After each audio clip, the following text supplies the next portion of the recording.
The day I paid off my parents' debt was the first time I felt like I finally mattered. I was 29, a nurse who'd been working double shifts scraping every penny together while sleeping in my car on bad nights. 6 months earlier, my mom had called me sobbing, saying they were $280,000 in the hole and about to lose the only house I had ever called home.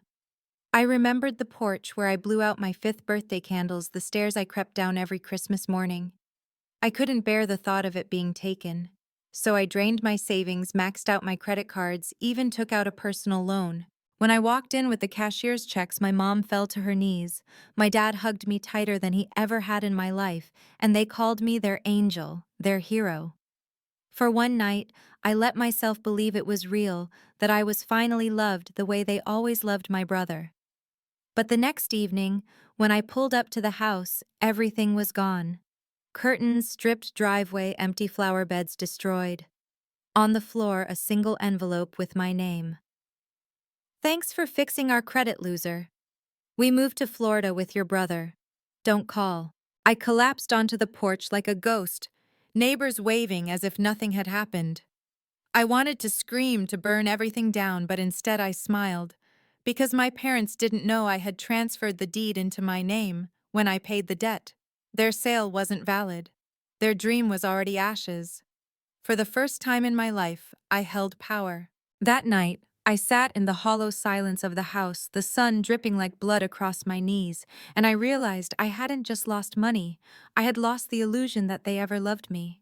Still, I wasn't their victim anymore. I was their reckoning. They would soon learn what it meant to betray the wrong daughter. The first week in that empty house was the loneliest of my life. Every room echoed with memories that suddenly felt poisoned.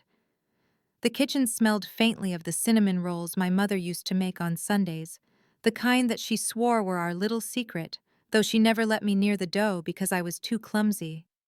The living room still had faint indentations in the carpet where my dad's recliner used to sit, the throne, from which he cheered for my brother at every game, every event, while barely glancing up when I came home with honor roll certificates or scholarship letters. I wandered through each room like a stranger trespassing in my own past. My old bedroom with its faded yellow walls still had the tack marks where posters of medical schools had hung. I had taped them there at 16, hoping they'd notice my dreams. They never did. At night, I lay on this bare mattress I had dragged in, staring at the ceiling and thinking about that note.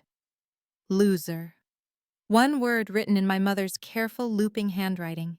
She had always reserved her neatest penmanship for bills, contracts, things that mattered. She had never once written me a birthday card with that kind of care. Rage kept me warm through those nights. Rage and a strange sense of clarity. For the first time, I wasn't chasing their approval.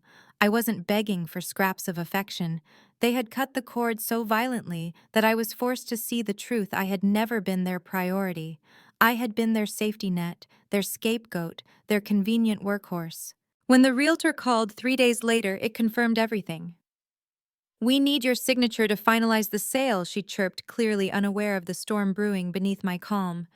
"Your parents said you handled the deed paperwork when you paid the debt." "Yes," I said smoothly, my lips curving into the first real smile I'd worn in years. "That means I'm the owner now. And I don't intend to sell." The silence on the other end was delicious. A week later, the calls started. My mother's voice high and panicked, screaming that I had ruined everything. My father's angry baritone demanding I fix it. My brother chiming in, calling me selfish, vindictive. For the first time in my life, their words didn't cut me. I laughed. Really laughed. The kind of laugh that comes from the belly, the kind that tastes like freedom. They thought they could vanish with my sacrifice, but what they didn't understand was that I had finally stopped sacrificing. They had gambled my love and they lost. I stopped answering their calls. Instead, I walked through the house barefoot on the wooden floors and planned. I imagined renovating the kitchen, planting new flowers in the garden, painting the walls in colors that reflected me, not them. Every brushstroke would be an exorcism. Every nail hammered a declaration that I had survived them. Still, the nights were heavy. The silence pressed down on me, reminding me of the little girl who used to curl up in bed with a flashlight, waiting for someone to notice her. I grieved her. I grieved the parents I wished I had, the family dinners that never happened, the hugs that were always given to someone else. But in that grief, I also found steel. Because beneath the wreckage of their betrayal, I discovered something stronger myself. And I knew sooner or later they would try to crawl back. But this time, I wouldn't be the desperate daughter waiting for crumbs. I would be the one holding the knife, deciding just how much of me they could never touch again. They didn't stay quiet for long. Within 2 weeks, I got a letter. Not an apology, not even an explanation, but a demand. My mother's handwriting again, precise and cold. You owe us this. Sign the house back over. We deserve it more than you. I sat at the kitchen counter, the paper trembling in my hands, and I laughed so hard I scared myself. Deserve, after everything they still believed they were entitled to, my sweat, my blood, my future. That word burned into me not as an insult this time, but as a challenge. If they thought I was still the obedient little girl desperate for their love, they were about to learn who I had become. I wrote back a single sentence: deserve has nothing to do with it, ownership does. After that, the games began. First calls at all hours, my brother's voice sneering through the line. You think you're better than us now? You're still nothing. You'll always be nothing. Then the emails, long tirades about family loyalty, about how selfish I was to keep what belonged to all of us.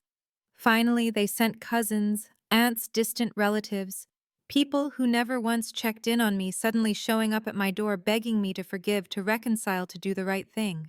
The right thing. The words made my stomach turn. The right thing had always meant emptying myself for them, paying their debts, swallowing their cruelty, disappearing so my brother could shine. I was done with the right thing. One night, as the cicadas screamed in the yard, I sat alone in the living room with a box of old photos. I studied each one like a crime scene. My brother on my dad's shoulders, my mom beaming at him with pride. My birthdays always small, dim.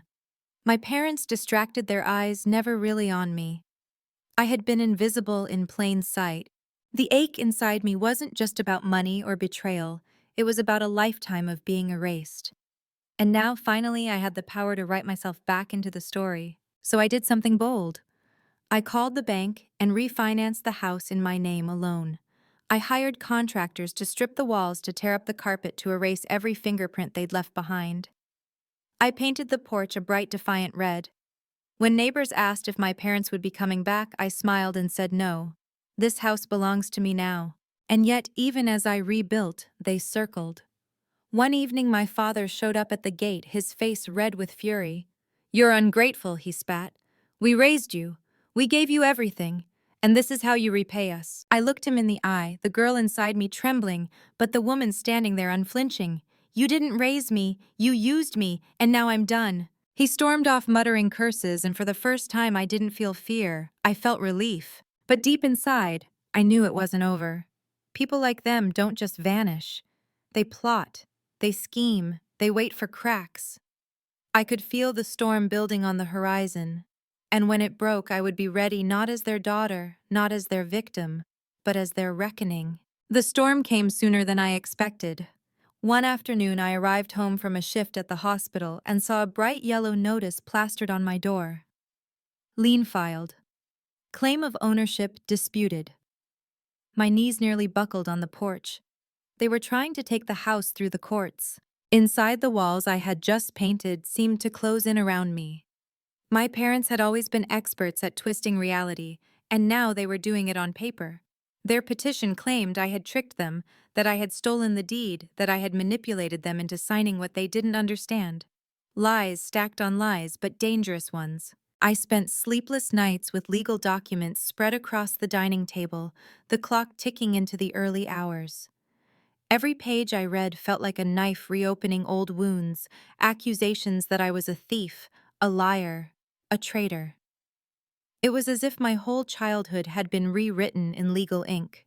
But then I remembered who I was now, not the little girl begging for scraps, not the daughter desperate for approval. I was a woman who had clawed her way through debt, through loneliness, through betrayal. I wasn't just fighting for walls and a roof. I was fighting for the right to exist without their shadow strangling me. So I hired a lawyer. I brought every receipt, every contract, every piece of evidence. I walked into that courtroom with my head high even though my hands shook. My parents sat across the aisle, their faces twisted with entitlement. My brother smirked at me like he had already won. The hearing was brutal.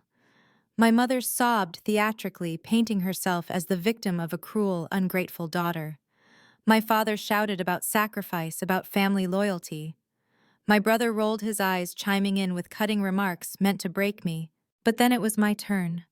I spoke quietly, steadily, my voice raw but unwavering.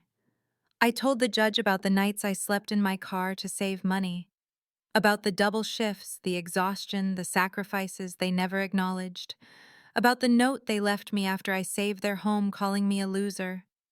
I saw the courtroom shift as I spoke, not because my pain was spectacular, but because it was undeniable. When I finished, there was silence. My parents glared at me with hatred, but I didn't look away. I had spent my whole life lowering my gaze in their presence. Not anymore. The ruling came weeks later. The house was mine, legally, permanently, undeniably mine. I sat on the porch that night, the summer air thick and warm, and I laughed again. But it wasn't bitter this time. It was freedom, pure, unshackled freedom. My parents tried to call. They left messages dripping with venom and desperation, but I didn't answer. They no longer had the power to define me, to drain me, to erase me. I walked through the house slowly, touching the walls, the windows, the banister. For the first time, it didn't feel haunted. It felt alive, it felt mine. And yet beneath the victory there was grief. Grief for the parents I never truly had, for the love that was never real, for the family that had always been a mirage. That grief would never fully leave me. But neither would my strength. I had paid their debts, I had carried their burdens, I had survived their betrayal, and now I was finally free to live without them. If you've ever been betrayed by the very people who should have protected you, know this. Your worth isn't defined by their blindness. Your love doesn't have to be wasted on those who refuse to see it. Sometimes the greatest revenge is simply surviving and building a life they can never touch. If this story resonates with you, please like, share, and subscribe. And tell me in the comments, have you ever had to cut ties with someone you love to finally save yourself? I'd love to hear your story.